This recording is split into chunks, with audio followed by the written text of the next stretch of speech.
Ok, donc aujourd'hui, on va démarrer l'histoire de l'affaire Dreyfus. Et vous allez voir au fur et à mesure à quel point cette histoire est décisive sur toute la suite de la direction que notre peuple va prendre. Aussi étonnant que. Pourquoi l'affaire Dreyfus, c'est un point majeur dans l'histoire? Ouais, tu vas voir. Et alors, il faudra un peu de patience selon le temps. Je ne sais pas à quel point on va pouvoir y arriver aujourd'hui ou dans le prochain cours. Tout va s'éclaircir. Notre histoire, elle commence à Paris, le samedi 13 octobre 1894. Dreyfus, capitaine Dreyfus, Alfred, c'est son prénom, il est en permission. Vous savez, quand vous êtes à l'armée, de temps en temps, vous avez des petites permissions. Une semaine par là, des fois tous les 4, 5, 6 mois, vous avez le droit à une petite permission. Donc lui, pendant ce jour-là, c'était un samedi, il était chez lui à la maison. Il ouvre la boîte aux lettres, il voit qu'il a reçu une lettre pour un passage de revue à l'armée. De manière générale, salut. Quand on reçoit une convocation, c'est un peu surprenant parce qu'on reçoit une convocation généralement pas mal de temps à l'avance. On dirait qu'il y aura une visite, il y aura un général ou un commandant assez gradé qui va venir contrôler les forces. Excusez-moi, tu fais déjà une revue?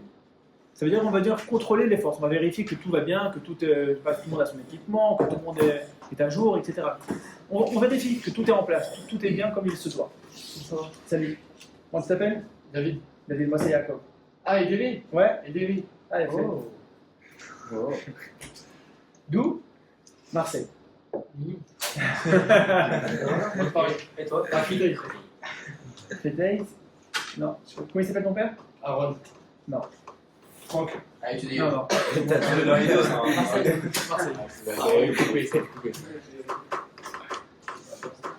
Et on est un samedi, il reçoit une lettre comme quoi il y a une convocation pour lundi.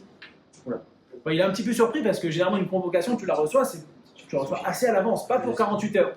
Mais bon, pour ceux qui feront l'armée, à l'armée tu poses pas trop de questions. Tu reçois un ordre, tu le fais. Bah, lui, les capitaines, il reçoit la convocation. Okay. Bon, bah, c'est un samedi, il fait beau alors qu'on est en octobre à Paris. Bah, il se promène avec sa femme Lucie, ses 2 enfants, tout va bien. Bon, il dépense un petit peu, mais bon, après ça va, il y a le dimanche. Puis lundi matin, Dreyfus, c'est de quelle origine? C'est un juif. Quand vous entendez le mot Dreyfus, c'est quoi?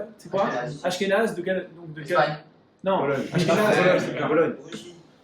Ashkenaz, c'est pas Sfarad. C'est espagnol, Ashkenaz, c'est allemand.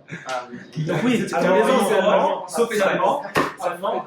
C'est une famille juive d'origine d'Alsace. Okay. Vous savez c'est quoi la particularité des juifs d'Alsace? Comment est-ce qu'on les appelle? Les Alsaciens. Non, mais les juifs en particulier, ce sont des juifs qui sont des yékés. Vous avez déjà entendu ce mot? Oui. Yéké, ça veut dire ce sont des juifs qui sont très ponctuels, qui ont un sens de l'ordre, comme ça, très ponctuels. Vous connaissez les heures, c'est les heures, il n'y a pas très carré, très structuré, très bien ordonné. Ouais, c'est algérien. Et donc, Dreyfus, quand on lui dit que la convocation elle a lieu à 8h30 du matin, bah, à 8h30, il sera là-bas. Il sera à la caserne. C'est un yéké alors. 8h26, il est déjà sur place, mais bon, comme il reste 4 minutes, alors il fait un petit aller-retour, tant que sur le seuil de la caserne. Et puis à 8h30, il toque. Bah, il est un peu surpris, pourquoi? Parce que lorsqu'il y a une convocation pour passer en revue, généralement il y a du monde, il y a plusieurs soldats, et là il voit qu'il est seul. Il toque à la porte, et celui qui le reçoit, il lui dit « Ah, Dreyfus, on vous attendait. » Bah ouais, c'est normal qu'on m'attende, j'ai reçu une convocation. Il dit bah, « Aujourd'hui, ça va être l'adjoint au chef d'état-major qui va faire la revue, mais en attendant, ça va se passer un petit peu plus tard, en attendant, il y a le colonel Dupaty de Calme qui aimerait vous demander un service. Il comprend de moins en moins ce qui lui arrive, il est seul à la convocation, et puis on lui demande un service. Bon, il y a peut-être d'autres soldats qui auraient pu le faire, mais bon, encore une fois, on est à l'armée, c'est pas de question. On te donne un ordre, tu le fais. On dit voilà, allez, va dans le 3e bureau à droite. Ben, il y va, il toque à la porte. Et dans le bureau, il y a le colonel Dupaty du Calme qui le reçoit. Alors ce colonel-là, ce colonel Dupaty, c'est un gars qui est super théâtral et ce jour-là encore plus. Parce qu'à part son uniforme, à part toutes ses manières, il a aussi le bras bandé. Et il demande au capitaine Dreyfus, il dit Dreyfus, vous pourrez m'écrire s'il vous plaît une lettre. Comme vous le voyez, j'ai le bras qui est bandé, donc je ne pourrais pas écrire cette lettre, je vous demande de vous la dicter, ça ne me dérange pas de l'écrire. Bon. Un peu surpris encore une fois. Surtout qu'il voit dans le coin, dans le pénombre de la pièce, comme ça, vers le bout, il voit 2 soldats qu'il ne connaît pas. qui le regarde. Tu sais, des fois, quand quelqu'un il te regarde, il ne te regarde pas tout à fait. Il te fixe du regard, après, il tourne le regard. Il est un peu surpris, il est un peu dérangé, Dreyfus, de par la situation, mais bon, on lui demande d'écrire. Il s'assoit, il prend la feuille qu'on lui présente, un stylo, et on commence à dicter. Alors là, juste, je vais vous lire quelques lignes de cette dictée-là, et retenez bien ça par rapport à la suite de l'histoire. Les mots, ils sont comme ça. Sans nouvelles m'indiquant que vous désirez me voir, je vous adresse cependant, monsieur, quelques renseignements intéressants. Donc, juste, comprenez la première phrase. Il y a deux personnes qui sont en train en fait, d'échanger à travers de cette lettre. Je relis, sans nouvelles m'indiquant que vous désirez me voir. Donc, il y a quelqu'un apparemment qui fait un échange avec quelqu'un d'autre. Il lui dit, j'ai pas eu de vos nouvelles, mais je vais vous donner quand même quelques renseignements. Voici les renseignements. 1. Une note sur le frein hydraulique du 120 et la manière dont s'est conduite cette pièce. 2. Une note sur les troupes de couverture. 3. Une note sur une modification en formation de l'artillerie. 4. Une note relative à Madagascar. Et là, d'un coup, Dupaty, celui qui est en train de faire la dictée, il dit au capitaine Dreyfus, il dit, capitaine, vous tremblez. Il dit, ok, il fait un petit peu froid dans la pièce, mais rien de particulier. Il dit, bon, continue. 5. Le projet de manuel de tir de l'artillerie de campagne, ce dernier document est extrêmement difficile à se procurer, et je ne peux l'avoir à ma disposition que très peu de jours. Le ministère de la Guerre en a envoyé un nombre fixe dans les corps, et ces corps en sont responsables. Chaque officier détenteur doit le remettre le sien après les manœuvres, donc il n'y a que très peu de jours pour avoir ce document-là. Si donc vous voulez y prendre ce qui vous intéresse et le tenir à ma disposition après, je le prendrai, à moins que vous ne voulez que je le fasse copier et vous en adresse la copie. Je vais partir en manœuvre. Il écrit tout ça, le capitaine Dreyfus. Et là d'un coup, comment? C'est Dreyfus qui écrit. Dreyfus il écrit, et celui qui le dicte c'est Dupaty, le colonel. Et là, lorsque la dictée est terminée, le colonel Dupaty dit à Dreyfus, vous êtes arrêté.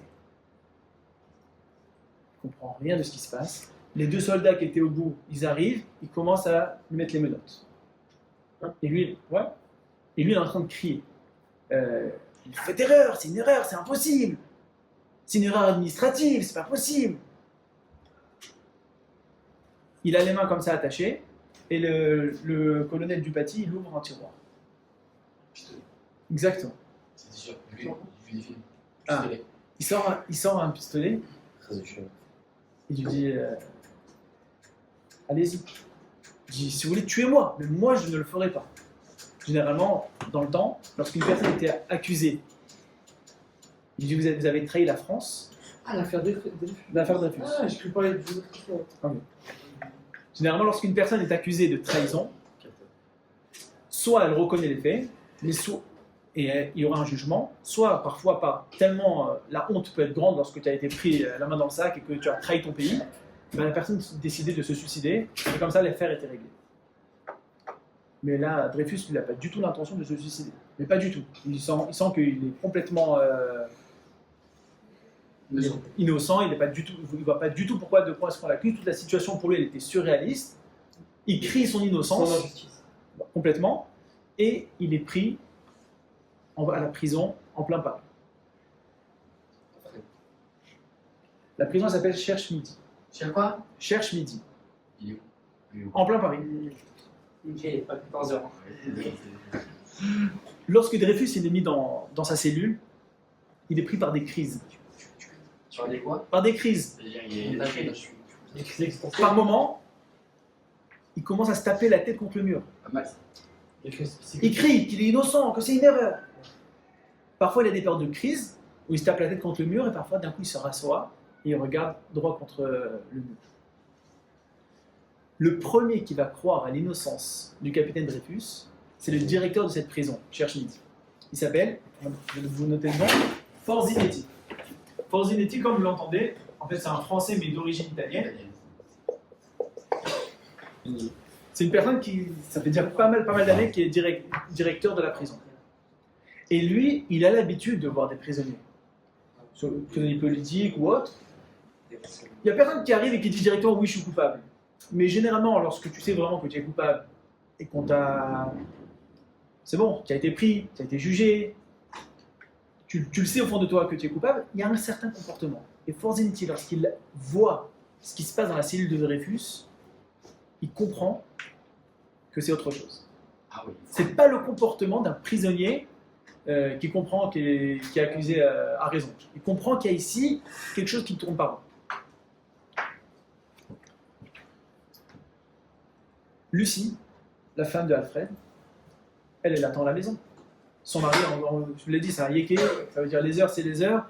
Il avait rendez-vous le matin à 8h30 pour la convocation, pour la revue. En principe, ça allait durer 2 heures, 3 heures, 4 heures. Et voilà qu'il est dit à 1h de l'après-midi, 2 heures, 4 heures, 6 heures, 8 heures, rien. Alfred n'est pas rentré.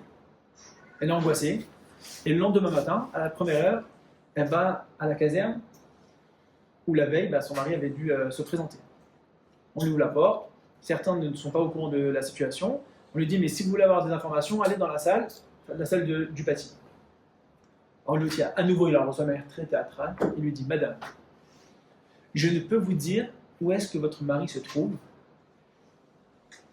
Il en va de la sécurité de la France, de la paix ou de la guerre. Ne parlez à personne. Lucie, elle aimerait bien parler. Surtout à son beau-frère Mathieu, le frère de Alfred. Mais ce Dupaty lui fait très peur. D'ailleurs, au passage, il y aura deux visites des renseignements dans la maison de Alfred. Je dis, si aujourd'hui on vous dit qu'une personne est accusée, généralement, quels sont les objets qu'on va aller chercher? Téléphone. Aujourd'hui, ça va être le téléphone, les ordinateurs, etc. Bon, à l'époque, ils essayaient de trouver toutes sortes de documents. Lettres. Ouais, des lettres, etc. Ils ne trouvent rien. Lucie, elle est très inquiète. Comme je vous l'ai dit, elle aimerait bien parler.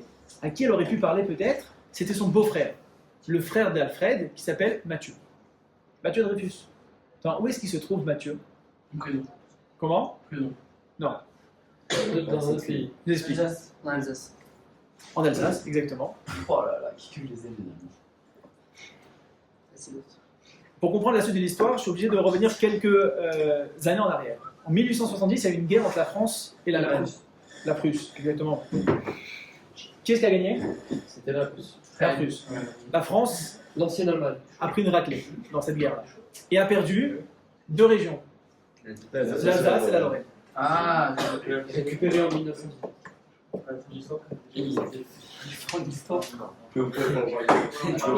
c'est pas tellement ça. Moi, j'ai des informations, c'est pas vrai. Parce que ça, c'est. Et depuis 1870, il y a un sentiment en France De peur. de honte. Ils ont pris une belle raclée dans cette guerre-là, ils ont perdu 2 territoires importants de la France. Et puis, il y a 2 possibilités lorsqu'on perd. Soit tu dis, j'avais peut-être une mauvaise stratégie, peut-être j'avais un mauvais équipement, peut-être mes officiers n'étaient pas assez bien formés, on n'a peut-être pas fait le travail sur place. Là, il y a une deuxième option, c'est de dire, non, nous on était très bien. Si jamais on a perdu, si la France a perdu, certainement qu'il y a des traîtres. Waouh, c'est chaud. C'était Alfred. C'est chaud de dire ça. Et donc, en France, après les années 70, ils vont monter un bureau des renseignements, mais ils ne vont pas l'appeler le bureau des renseignements, ils vont l'appeler le bureau des statistiques. Ça paraît plus clean, mais en vrai c'est un bureau de renseignement. Et depuis 1870, les Juifs qui habitaient en Alsace et en Lorraine, ils ont eu le choix. L'Alsace-Lorraine appartient à l'Allemagne. Tu as 2 possibilités. Soit tu restes sous le drapeau allemand, tu continues, tu fais ta vie, mais en même temps tu seras plus français, tu seras allemand. Deuxième possibilité, tu quittes l'Alsace-Lorraine et tu vas dans n'importe quel territoire de la France. Ils sont restés en Allemagne, monsieur. La famille Dreyfus, elle est partagée. Et les Juifs de manière générale. Pourquoi? Les Juifs d'Alsace, ils avaient une grande reconnaissance vis-à-vis de la France. Pourquoi? Qu'est-ce que la France a fait avant tous les autres pays pour les Juifs? Citoyen accueilli. La France, c'est le pays des droits de l'homme et du citoyen, les pays d'égalité, etc. C'est le premier pays qui a donné l'émancipation aux Juifs, qui a enlevé en fait toutes les limites qu'il y avait auparavant sur les Juifs. Toi, tu fais référence à la création du consistoire, c'est encore un autre élément qui rentre dans cette même idée-là. Mais c'est à partir de la France et de la Révolution française que les Juifs peuvent d'un coup habiter là où ils veulent en France. On peut partir étudier dans des universités. L'égalité, tu peux te présenter en politique. Tu es comme tout le monde, officiellement. Et donc, les Juifs d'Alsace, lorsqu'ils ont le choix entre rester en Alsace ou aller en France, une bonne partie disent « Non, nous, on va aller en France. On préfère rester du côté français. » La famille Dreyfus, eux, ils avaient une bonne situation. En Alsace, ils avaient une entreprise. Et donc, la famille était un petit peu partagée.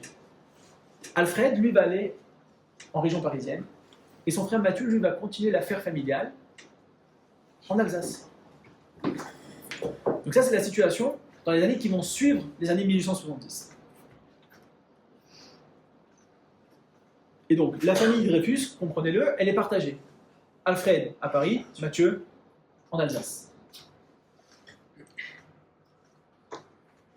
Qu'est-ce qui se passe pour Alfred Dreyfus en prison? Donc, comme je vous l'ai dit, il a été amené en prison. Qu'est-ce qui se passe en prison? Bah, le Forzinetti, il a cramé là, c'est faux.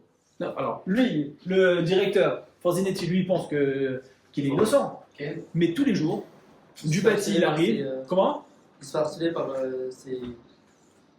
enfin, j'ai raisonné quoi. Moi, c'est ce que je vous ai. Voilà. Dupaty, il arrive, tous les jours, il lui fait faire des dictées. Le fameux texte qu'il lui avait dicté, il lui fait faire des dictées dans toutes les positions. À qui? À Dreyfus, Ouais, dans la cellule. Quel antisémite. Il lui fait faire des dictées debout, assis, accroupi, à genoux, de toutes les manières possibles. C'est quoi l'idée qui se cache derrière? C'est que si jamais il aurait souhaité falsifier son écriture, ben quand tu lui fais faire des dictées, encore des dictées dans toutes les positions, etc., à un moment donné, ça va être son écriture normale qui va apparaître. Je vais aller voir, moi, j'ai pas compris la technique. Pourquoi il a accepté Dreyfus d'écrire? Il est Oui, pris, c'est sur son il écriture. a pas le choix, là. Dreyfus. t'as pas le choix, tu es en prison. Pour que quand il y a un mec qui vienne, un mec qui connaît les écritures, il reconnaît son écriture. Le carbone, pas avoir carbone avec. Je vais tout expliquer. Non, mais les- Non, non. Il va lui montrer la lettre qu'il a écrite mieux, et il va dire regardez sa même écriture, c'est bien écrit. Et alors, On va, une seconde, j'y arrive, tu vas comprendre. Je reconnais. Le truc, c'est que quand tu fais ça, quand tu sais en plus que tu es innocent, et quand tu fais ça à longueur de journée, tu craques. tu deviens fou. Dreyfus, il est en train de craquer. À un moment donné, il arrête de manger, de boire. Forzinetti s'inquiète. Malgré tout, c'est quand même en France. Il y a un prisonnier, il a des droits. Il y a quelque chose qu'on ne peut pas. Il y a des limites qu'on ne peut pas dépasser. Ok. Forzinetti, il va faire venir un médecin. Et le médecin, il dit mais pourquoi il est dans cet état-là? Qu'est-ce qui se passe? Il dit bah voilà, toute la journée, du matin au soir, on lui fait faire des dictées dans toutes les positions, etc. Il dit mais qui fait ça? Il dit bah c'est Dupaty. Vous donnez l'ordre que le médecin a interdit. Et la prochaine fois que Dupaty vient, Forzinetti lui dit voilà, j'ai une lettre du médecin, on ne peut plus faire des dictées, là, tout ce que vous avez fait à Dreyfus, il faut s'arrêter. Et Dupaty de dire, de toute manière, c'est plus nécessaire. On a assez de dictées.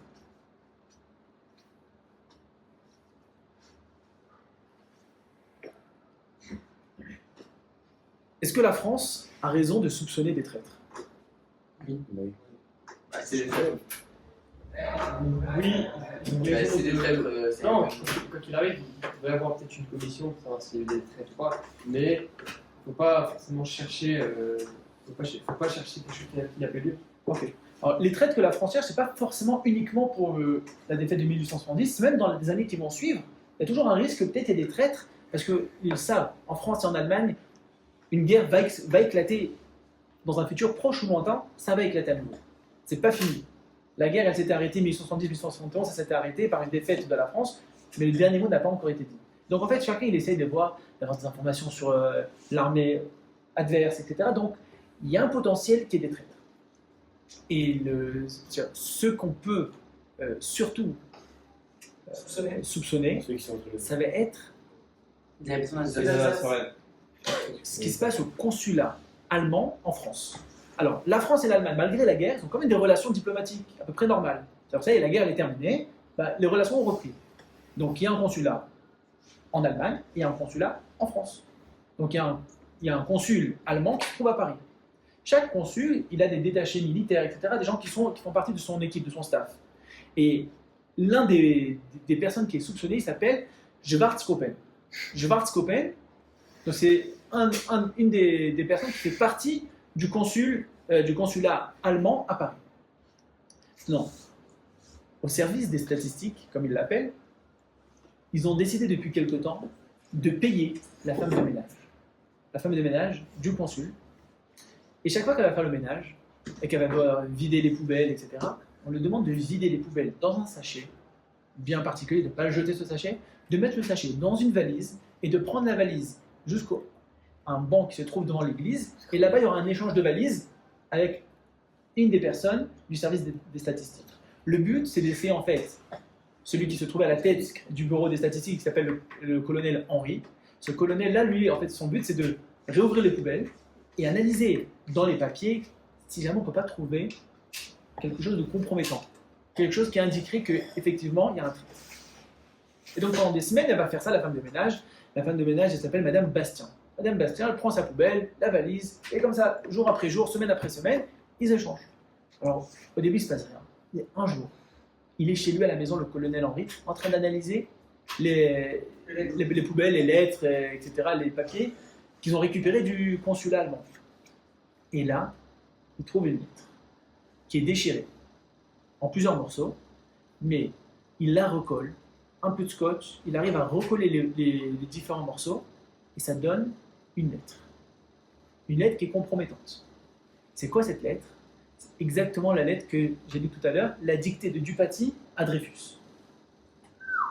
La première. La première, dans laquelle tu comprends qu'il y a un échange, qu'il y a une personne qui est au courant de pas mal d'informations dans l'armée et qui propose de communiquer ces informations à une autre personne. Donc, c'est douteux. Maintenant, la grosse question, c'est de savoir, mais c'est qui a écrit cette lettre? Donc on va y savoir. Comment ça, tu vas pas savoir? Il a dit que c'est le consulat, c'est fini. Non, c'est pas fini. Savoir, toi, ce qui t'intéresse, c'est de savoir C'est qui signé, donne, ouais. quel est le soldat, quel est le capitaine, quel est l'élément dans l'armée qui donne les informations à cet Allemand. Elles sont Ça a été signées. écrit. Elles sont pas signées. Là, ils sont pas assez bêtes parce que Ah là, oui, évidemment, avec le pied. Alors, je comprends bien que pourquoi elles vont pas être signées parce que la personne, elle sait qu'il fait un truc qu'il faut pas. Donc, elle donne les informations, mais elle essaie de se protéger quand même un minimum. Faut pas. Ouais. Ça a été une lettre écrite à la main ou... À la main, bien sûr, à la main. Regardez, je pense. Un regradé. Alors, Et du coup, selon les informations, C'est bizarre, puisque ça, quand une tu lis. lettre à la main pour un pays. Mais- Bon, on est dans les, on est au 19e siècle encore. Il n'y a pas des machines d'écriture. On est au 1894. Vous savez, il n'y a pas des machines d'écriture à l'époque. On est en 1894.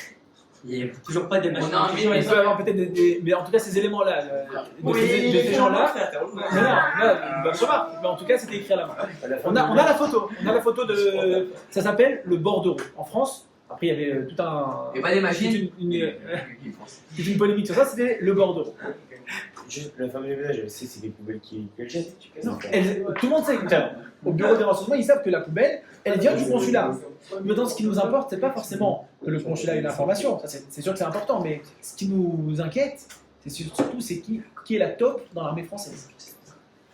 Ah, mais moi, je peux rentrer la lettre, ça veut dire quoi la lettre? La lettre, elle veut dire qu'il y a une personne dans l'armée française qui est au courant de pas mal d'informations, qui est certainement à l'état-major, parce que c'est une personne qui a des informations sur plusieurs groupes et plusieurs unités, Ouais. donc c'est certainement quelqu'un qui a l'état-major, qui transmet, qui propose des informations à une tierce personne et qui lui dit attention, cette lettre, je l'ai en main que pour quelques jours. Donc si tu veux, je te la recopie, je te la passe, etc. Mais je devrais la rendre.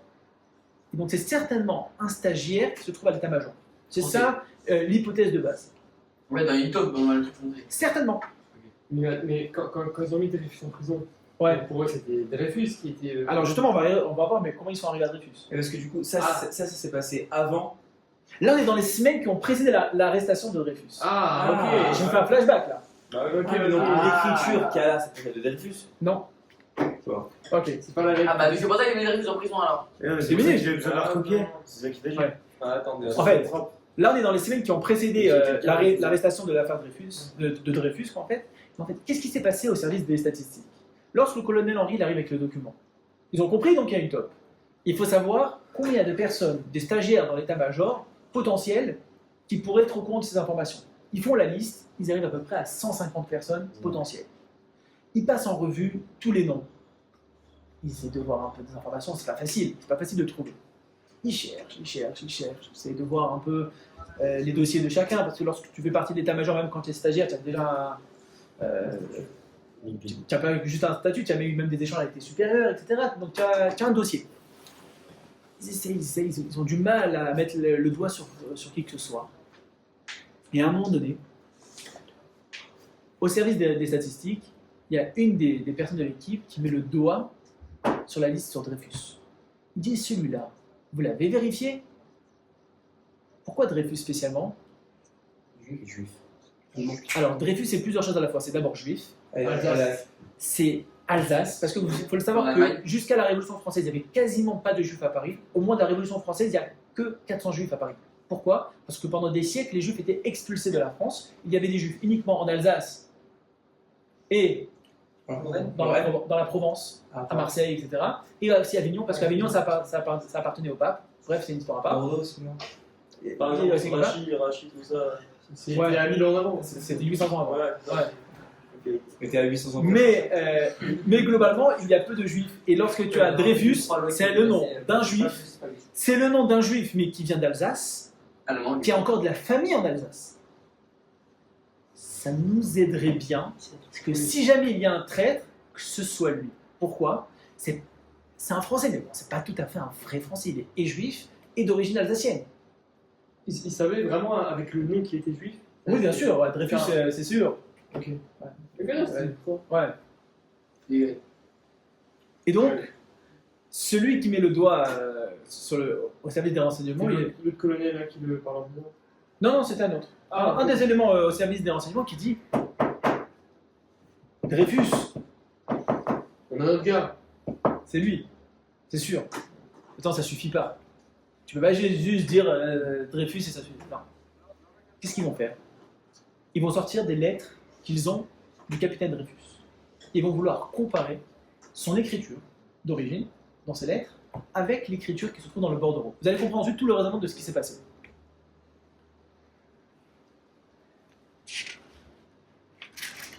Ils font d'abord des recherches avant d'analyser l'écriture sur le capitaine Dreyfus.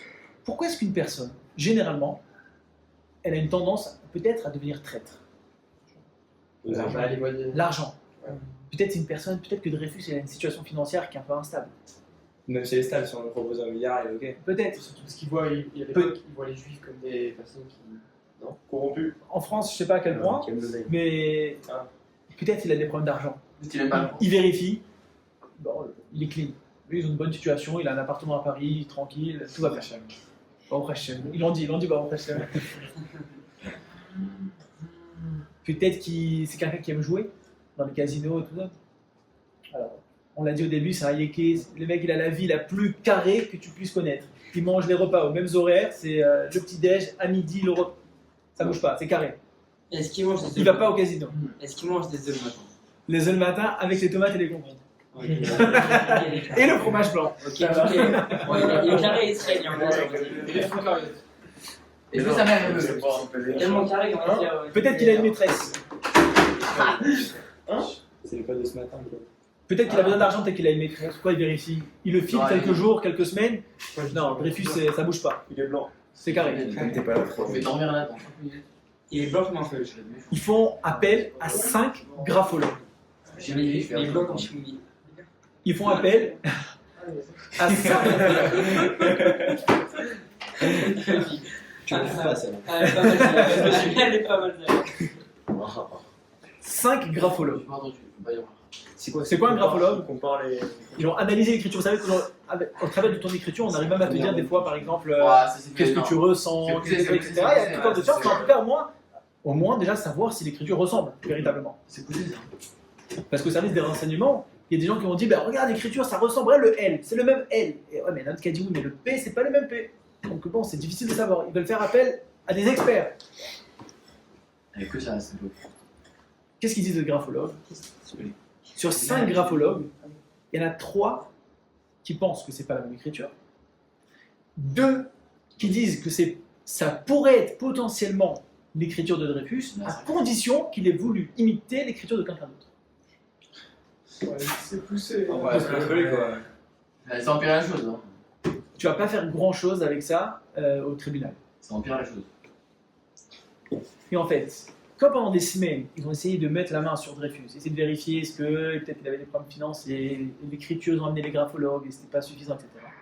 Au service des renseignements, ils ont eu l'idée de toute la mise en scène que je vous ai racontée au début, de lui faire la dictée, etc. pour voir en fait, quand on va lui dicter le texte du traître. Et si jamais c'est toi le traître et qu'on te fait la dictée et que c'est toi le traître véritablement, bah c'est normal que tu vas pas être très stable. Vous tremblez de. Tu vas être surpris ou tu vas être Ah, déstabilisé. l'écriture elle va être bizarre. Tu vas être déstabilisé. Non, il a tremblé. C'est pour ça qu'au Ouais, milieu oui, du oui, papier, oui. tu vous tremblais. Lui, il comprend pas de quoi il s'agit parce que c'est pas lui. Il garde son sang-froid à ce Ah, moment-là. c'est intelligent. Et en fait, quand il voit Dupaty que toute la mise en scène qu'ils avaient pensé pour essayer de mettre la main sur Dreyfus tombe à l'eau, ils avaient espéré ou avoir des aveux ou bien qu'ils se suicident et finalement rien de tout ça. Et dans le bureau des renseignements et des statistiques, ils sont bien embêtés. On a maintenant Dreyfus qui est en prison. C'est innocent. Et pourquoi ils l'ont mis en prison vu qu'il n'avait pas de. Ils l'ont arrêté maintenant parce que ils ont essayé plusieurs. Il fallait bien, il tremblait, Ah. et du coup, il en. Non, il tremblait pas. il fallait bien un coupable. Maintenant, eux, ils pensent que c'est lui. Mais maintenant, ils vont l'arrêter pour essayer de lui Ah, sortir oui. tout ce qu'ils peuvent sortir. Ok. Mais, Il y a pas eu de mais jugement, maintenant, c'est pas- il n'a pas encore été jugé. Ok. Au moins, il en a en état d'arrestation. Ok. Avant de juger une personne, d'abord, quand tu arrêtes la personne et après, tu vas le juger. Mais attention. Pour moi, donc, il est en prison. Ok. Le truc, c'est quoi? C'est que quelle preuve on a contre Dreyfus à l'heure actuelle? Peut-être une ressemblance d'écriture, peut-être. Mais ça va pas faire le poids, comme je l'ai dit, en justice. Et sur la lettre qu'il a écrite sur le moment. Comment? Sur la lettre qu'il a écrite sur le moment. En prison, tu parles? Non. Non, bah, c'est son écriture normale, ça. Ok, mais tu vois, elle ressemblait à la lettre. Bah, pas tout à fait, pas vraiment. Ouais, on a dit, Ah, il y en a 3 qui ont. Ouais. Il faut comparer l'écriture avec les lettres qu'il a fait. Ils essaient de comparer le bordereau, donc Ouais. le papier du traître, avec l'écriture de Dreyfus. L'écriture de Dreyfus avec les lettres qu'il a fait en prison. Ou des Toutes noms, toutes c'est la même, les c'est la lettres même, qu'il a c'est eues. la même. D'abord avec les lettres qu'ils avaient eux, Ouais. et ensuite avec les lettres en prison, etc. Ouais, du coup, il y a Et d'où ils se sont dit que si jamais il essaie de falsifier son écriture, il va falloir qu'on lui fasse dicter dans toutes les positions, à n'importe quel moment, comme ça, après c'est sûr que son écriture d'origine va revenir. Il faut juste comprendre que en France, dans la France de cette époque-là, c'est vrai qu'on est dans un pays où il y a eu l'égalité des droits, Oui. mais il y a quand même un antisémitisme qui est encore présent en France. Vous savez, il y a deux endroits surtout où l'antisémitisme était très présent en France. Deux endroits. Il y a le premier milieu, on va dire, c'est le milieu de l'Église, en fait, tout ce qui est lié à l'Église, les ecclésiastes, etc. Parce que même 2000 ans après, ils accusent encore les Juifs d'avoir tué Jésus. Issa. Voilà. Vraiment de ce mec. C'est pas un infiltré. On fait peur. Je comprends pas. En fait, leur but, c'est pas juste d'accuser Dreyfus, c'est aussi de trouver le vrai responsable, celui qui a communiqué des informations. Oui. Ils veulent absolument. Ah, parce qu'en fait, comme la France a eu la honte, et qu'on aimerait réhabiliter l'image de la France, réstabiliser, réhabiliter, ben, si on trouve le traître, on est content, mais si on trouve en plus de ça un traître juif et d'origine alsacienne, au moins l'honneur de la France est préservé. Voilà. Parce que c'est pas tout à fait le vrai juif. C'est pas le vrai français. Pas le vrai français. C'est sûr et certain qu'on est des amis par cœur. Il y a un deuxième milieu où il y a encore un antisémitisme qui est très présent en France, c'est l'armée française. On est en 1894, la Révolution française elle a déjà à peu près 100 ans, à peu près, et malgré tout, il y a très peu de juifs qui ont avancé dans l'armée française parce que un juif qui aurait voulu avancer, on essaie de lui faire comprendre qu'il vaut mieux qu'il retourne dans la vie civile. Quoi. En France, il y a un antisémitisme, un certain antisémite notoire qui s'appelle Drummond. Il va écrire un livre qui s'appelle La France juive. Oh, La France juive, où en fait il va expliquer que chaque fois qu'il y a eu un problème en France, les responsables, c'est toujours les juifs. Il y a un livre à la bibliothèque de l'université de Beersheba où il y a la 273e édition de ce livre. Ça veut dire quoi? C'est quand un livre il marche bien, c'est un best-seller, tu vas le ressortir 2 fois, 3 fois, 4 fois. Le même, parce que il a été édité, tous les livres ont été achetés, tu veux maintenant le rééditer à nouveau. Tu fais une deuxième édition. Mais lui, c'était pas juste deuxième et troisième et quatrième édition, c'était des centaines d'éditions à nouveau. Pourquoi? Parce qu'en fait, vous savez, c'était l'époque où la France, elle passe d'une France rurale. Urbaine. Comment? Urbaine. Oui, de la France rurale à la France urbaine, où il y a un passage des campagnes aux villes. Qu'est-ce qui se passe pour les Juifs? D'abord pour les Français. Comment est-ce que ce passage-là se déroule pour eux? C'est dans la facilité ou dans la... Ouais. C'est très compliqué. Tu changes de métier, parce que les métiers d'avant avant tu étais à cheval, maintenant il y a les trains, etc. Tout change. Et les Français ont du mal, comme dans d'autres pays, l'adaptation prend du temps. Les Juifs, pour eux, ça prend un peu moins de temps. Pour plusieurs raisons. D'abord parce que les Juifs, au travers des siècles, ils ont pris l'habitude que là, temporairement, donc tu t'habitues à avoir une certaine flexibilité, tu t'habitues à avoir des métiers aussi qui sont plus liés au commerce, plus liés au business, moins que une terre, tu fais produire tes tomates et tes concombres, etc., que tu vas revendre. C'est plus du business chez les Juifs. Donc, il y a certains éléments qui vont être moins touchés. Et lorsque les Français de la campagne ils arrivent en ville et qu'ils voient parfois certains juifs qui réussissent mieux qu'eux, etc., la jalousie augmente. Et lorsque ce Drummond-là sort le livre La France juive, alors lui, il a écrit ce qu'il a écrit, mais au fur et à mesure, il reçoit des lettres et des lettres et des lettres de ces Français-là. Puis il dit, mais attends, toi qui as écrit ça, mais attends, je te raconte l'histoire de ce qui s'est passé avec mon voisin juif. Et ainsi, chacun qui ajoute. Ça a marché tellement, tellement bien, son livre. Il le dira lui-même, il a dit, il y a des livres qui sont des révélations. Il ne pensait pas. Il a eu une réussite bien au-delà de ce qu'il espérait. Il va sortir un journal. Ce journal s'appelle La Libre Parole, journal antisémitique français. C'était le titre du journal. À l'époque, l'antisémitisme, aujourd'hui en France, c'est un délit d'être antisémite. À l'époque, c'était légal. Je répète, le journal, c'est La Libre Parole, donc tu peux dire ce que tu veux, journal antisémitique français. Au passage, il va se présenter aussi en politique plus tard, puisque en fait, après le best-seller et après la réussite du journal, eh ben, il se présente en politique et il va être élu. Il sera député. Ce Drummond, un antisémitisme notoire.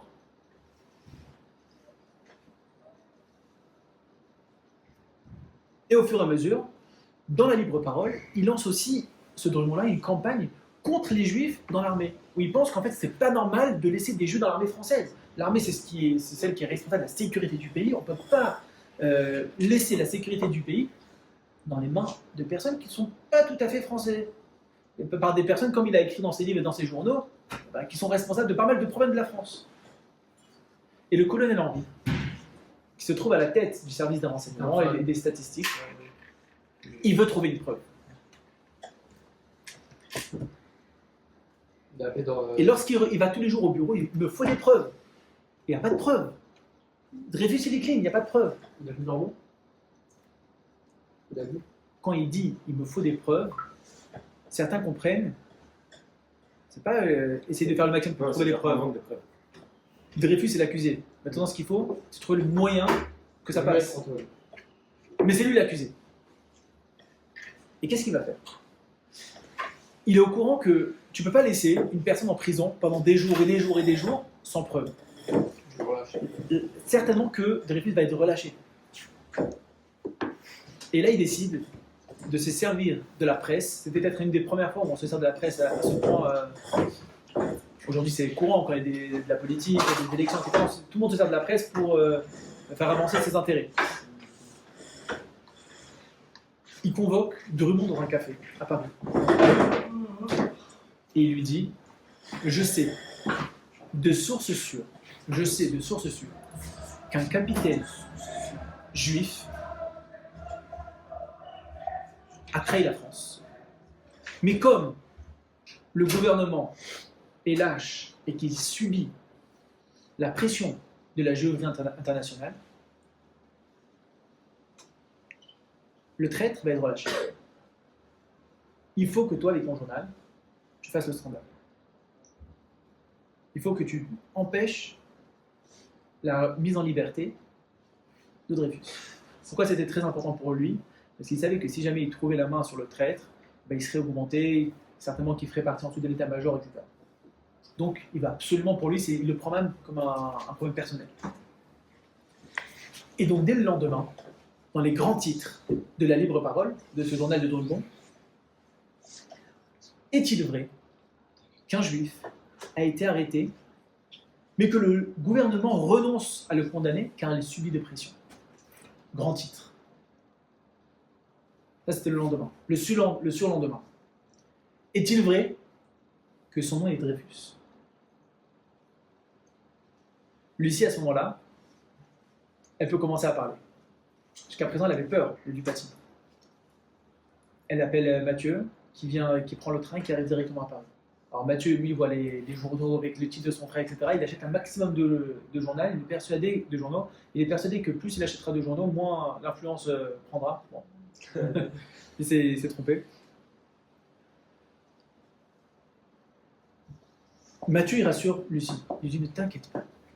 Ton mari, mon frère, on le connaît, toi et moi, c'est la personne la plus en règle qu'on connaisse. Il n'y a rien. On est dans un pays de droit. Et laissons faire le travail, la justice faire son travail. Ne t'inquiète pas, on va prendre un avocat, on va faire tout ce qu'il faut. Mais sois tranquille, dans quelques jours, il sera libéré. L'avocat de Dreyfus, il est très confiant aussi. Parce qu'il sait, quand il analyse le dossier, il n'y a aucune preuve. Sauf que, au moment où les juges vont délibérer et qui vont libérer le capitaine Dreyfus, Dupaty, il rentre au tribunal militaire avec une liasse de documents. Ce sont des faux documents qui sont constitués de toutes pièces, qui n'ont pas été consultés par l'avocat de Dreyfus auparavant, comme la loi l'oblige, et qui dit au juge, ce que vous avez en face de vous sont des documents d'une extrême importance. Jugez-les en toute conscience et faites votre devoir de citoyen français et de militaire. Et il pose les documents. Évidemment, comme je l'ai dit, tout a été monté de plein de pièces. Dupaty y sort. Les juges ils consultent un peu les documents, etc. Et ils condamnent le capitaine Dreyfus. Il y avait quoi dans les documents? Comme quoi, c'était lui qui avait trahi la France. C'est quoi? Et comment il a fait C'est-à-dire quoi? Comment... Comme quoi Dreyfus l'aurait signé sur des documents, qu'il aurait passé des Mais documents normalement, ils doivent aux vérifier. Allemands, etc. Oui, normalement. Et là, on est dans un procès qui c'est dans un jugement qui genre c'était à l'arrache. est un faux. Bah oui, Oui. ça ne respecte pas la loi. Même les juges étaient corrompus. Ils n'ont même pas pris, en principe, l'avocat il aurait dû déjà consulter les documents. Et si ils avaient fait un tout petit peu d'effort, ils auraient vu. Ils auraient à quel vérifié, point, en plus, les ça avait été signatures. copié grossièrement. Parce qu'aujourd'hui, on a du Photoshop, on a du l'intelligence artificielle, tout ce que tu veux, mais à l'époque, je veux dire, c'était des bouts collés, recollés, c'était n'importe C'était quoi. pas un jugement public? Non, c'était à huis clos. Ok. Huis clos. Bon, du coup, il a été condamné à mort? Non, Les juges, c'est dans le coup. non, ils n'étaient pas directement dans le coup, mais ils avaient la pression. Donc, ok. Ils avaient la pression, et finalement, donc, ils ont délibéré en accusant le capitaine Dreyfus. Je vérifie parce que je sais que à 21h30, vous avez. Ah, il me reste 2-3 minutes. Ok. À quoi est-ce qu'il est condamné? Du suspense. À quoi est-ce qu'il va être condamné? Fini sur suspense. D'abord, La chaise. non. Avant Oui. la grande sanction, c'est quoi la sanction directe? Il va être déchu de son commandement. Bien fait. Donc tout d'abord, il va être dégradé publiquement.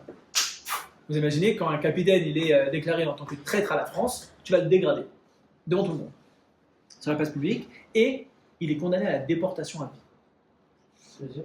Déportation à vie, ça veut dire qu'il va être expulsé du territoire français, il va être sur l'île du Diable, c'est dans la Réunion, c'est bien loin de la France, dans le même ordre d'idée. Et donc il va être expulsé, déporté là-bas. Et généralement, comme les conditions elles sont très compliquées, une personne elle tient quelques temps et généralement tu ne reviens pas de là-bas. Et puis surtout qu'elle a été condamnée jusqu'à sa mort. Quoi. Je vérifie. Je ne pouvais pas te barrer d'un pays. Ok, on va finir et comme ça je vous laisse pas avec le suspense. Oh non, ouais, non, j'ai oublié de. La dégradation elle a lieu à la cour militaire de Paris. Il y a des milliers de personnes qui sont autour de cette cour-là, plein d'officiers, mais aussi des civils qui sont là. J'aimerais juste vous lire quelques lignes de ce que il y a eu 2 journalistes qui sont importants qui ont assisté à cette scène-là. Et les 2 ont fait un rapport.